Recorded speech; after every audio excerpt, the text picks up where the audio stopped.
Yerusalem, krisis besar kini melanda Israel bukan karena gempuran roket, melainkan karena sesuatu yang lebih sunyi namun mematikan, kekeringan total.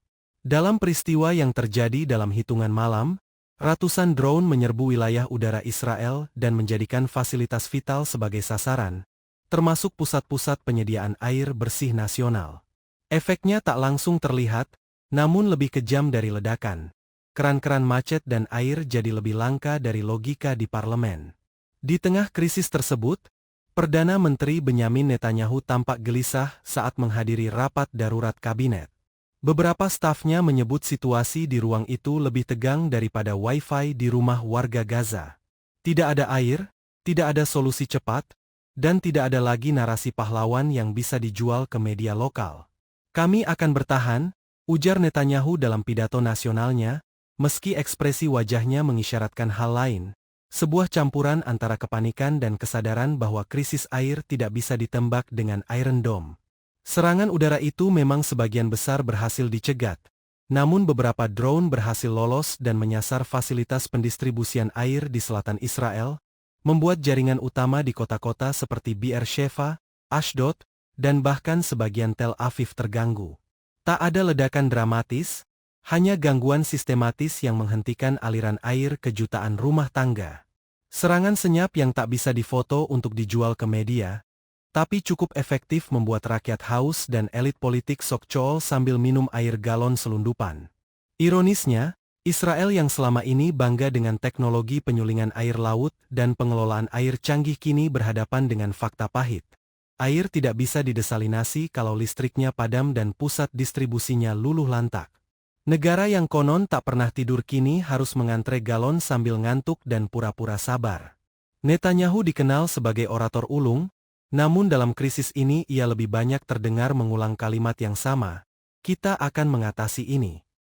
Kalimat yang biasanya bikin simpatisan tenang kini hanya mengundang sindiran warga. "Kita akan mengatasi ini," jadi kalimat paling mirip air, mengalir kemana-mana tapi tak pernah sampai ke keran. Di media sosial, meme bermunculan. Sebuah foto Netanyahu tengah meminum air muncul dengan caption, "Minumnya air hasil penyulingan, janjinya hasil pemalsuan." Yang lain memplesetkan nama kabinetnya menjadi Kabinet Dehidrasi Nasional. Tapi yang paling pedas adalah tanggapan seorang warga Be'er Sheva yang berkata, "Saya tak tahu mana yang lebih kering, keran di dapur saya atau komitmen pemerintah soal infrastruktur." Pemerintah berjanji akan membalas serangan itu, namun kenyataan di lapangan berkata lain. Militer sibuk memperbaiki kerusakan, Badan Intelijen sibuk mencari celah, dan Kementerian Dalam Negeri sibuk menjawab telepon marah dari wali kota kehausan. Sementara itu, sebagian wilayah Israel mulai menerima suplai air dari tangker darurat, tapi distribusi yang tak merata memicu kekacauan di beberapa tempat. Warga antre rebutan seperti tiket konser, tapi yang dibagikan bukan karcis, melainkan jeriken isi setengah. Banyak yang mulai menimbun air dan harga galon pun meroket. Pasar gelap air pun muncul, jeriken yang dulu dipakai buat cuci mobil kini dijual dengan harga seperti minyak wangi impor. Seorang pejabat menyebut kondisi ini sebagai situasi yang menantang, meski rakyat menyebutnya ajal yang menetes pelan-pelan. Israel sempat berharap hujan akan turun dan membantu, tapi langit timur tengah sedang pelit. Awan lewat begitu saja, seperti investor yang diajak investasi infrastruktur tapi tahu diri. Warga mulai menggelar doa bersama, meski sebagian netizen menyindir, Tuhan mungkin juga kehausan, disuruh tunggu giliran. Dari sisi diplomatik, beberapa negara sahabat menawarkan bantuan, tapi seperti biasa, bantuan air dikirim dalam jumlah yang cukup untuk syuting TV, bukan buat diminum.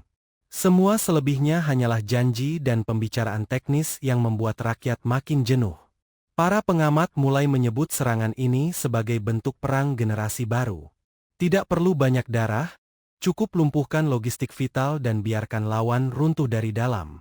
Air yang dulu diperebutkan diam-diam, kini dijadikan senjata terang-terangan. Israel sedang belajar pelajaran mahal. Ketahanan air bukan soal teknologi canggih, tapi soal kesiapan menghadapi skenario yang tidak masuk akal, dan kali ini mereka tidak siap. Warga juga belajar pelajaran pahit, slogan nasionalisme tidak bisa direbus jadi teh. Kondisi di lapangan semakin memburuk. Warga Israel mulai membanjiri jalan-jalan di berbagai kota besar, bukan untuk memprotes kebijakan politik atau harga pangan, tapi hanya demi satu hal yang dulu dianggap sepele, air. Suplai terbatas, distribusi tak teratur, dan fasilitas darurat yang belum siap membuat negara itu tampak seperti startup yang baru sadar modalnya cuma PowerPoint.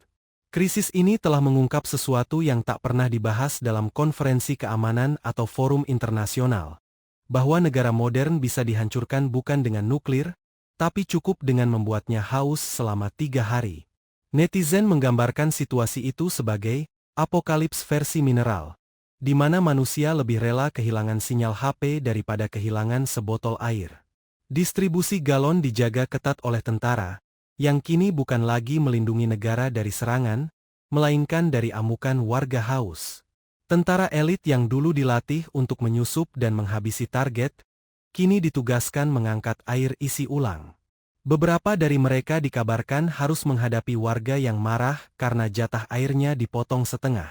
Seorang perwira yang biasa memimpin operasi rahasia berkata, lebih gampang masuk terowongan Gaza daripada menghadapi ibu-ibu kehausan. Di tengah kekacauan itu, muncul pemandangan ganjil. Masyarakat memburu botol air bekas untuk ditampung ulang, bahkan ada yang menyaring air AC. Banyak warga mencoba memasak mie instan dengan air sisa wudhu, dan seorang influencer kecantikan viral karena bikin konten 5 cara tetap glowing saat krisis air. Yang lebih lucu sekaligus menyedihkan, ada video TikTok berjudul Minum Air Mata Sendiri Challenge. Krisis ini mengubah semua orang jadi kreatif, tapi dengan cara yang tidak disponsori oleh akal sehat. Sementara itu, pemerintah mencoba menenangkan publik dengan konferensi pers, peta taktis, dan diagram sirkulasi air nasional. Sayangnya, grafik yang diputar di layar LED tak membuat air mengalir ke keran. Warga menyindir, "Kami tak butuh animasi, kami butuh isi ember." Dalam kondisi seperti ini, setiap kata dari pejabat terasa seperti embusan angin panas, mengganggu tapi tidak menyelesaikan masalah. Netanyahu semakin tersudut. Suaranya mulai kehilangan efek magis, gesturnya terlihat goyah, dan kebijakannya dipertanyakan. Dalam beberapa kesempatan, ia muncul di depan publik dengan wajah lelah, namun tetap disorot kamera dari sudut terbaik. Karena air mungkin habis, tapi pencitraan tetap jalan. Bahkan muncul kabar bahwa kantor Perdana Menteri mendapat pasokan air khusus, yang memicu kemarahan rakyat. Kalau haus, katanya suruh puasa solidaritas, ujar seorang warga. Tapi Perdana Menterinya malah mandi uap. Di beberapa wilayah, muncul kelompok swadaya masyarakat yang mulai menyuplai air secara independen. Mereka menyebut diri sebagai relawan jeriken dan bekerja dari rumah ke rumah membawa air pakai gerobak. Beberapa dari mereka bahkan mencetak stiker bertuliskan, "Air ini tidak disediakan oleh pemerintah," sebagai bentuk protes halus. Ketika negara gagal, rakyat jadi logistik. Kondisi ini juga mengundang respons nasional. Negara tetangga menawarkan bantuan namun dengan syarat diplomatik yang rumit. Banyak bantuan yang hanya berhenti di meja birokrasi, terjebak di perjanjian atau pembahasan teknis yang tidak pernah selesai. Airnya tidak pernah sampai, tapi konferensinya jalan terus. Bahkan negara sahabat pun tampak lebih sibuk memotret pengiriman bantuan ketimbang memastikan distribusinya tepat sasaran.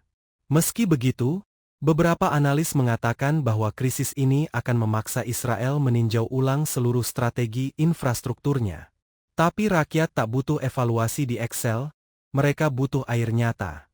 Enggak semua krisis bisa ditambal pakai pidato dan drone balasan, kata seorang pengamat, apalagi kalau yang bocor itu bukan sekadar pipa, tapi kepercayaan publik. Di tengah situasi yang makin genting, suhu di beberapa kota mencapai 37 derajat. Sinar Matahari Menempar Keras Tampa Kompromi. Lembaga meteorologi merilis peringatan gelombang panas, namun warga menyindir bahwa itu cuma pengingat formalitas. Kami sudah panas bukan karena cuaca, tapi karena mulut pemerintah yang kering janji. 3 minggu setelah serangan drone Iran yang menghantam pusat-pusat distribusi air Israel, keadaan belum membaik, malah memburuk. Kini bukan hanya rumah-rumah yang kehabisan air, tapi juga rumah sakit, sekolah, dan fasilitas umum lainnya.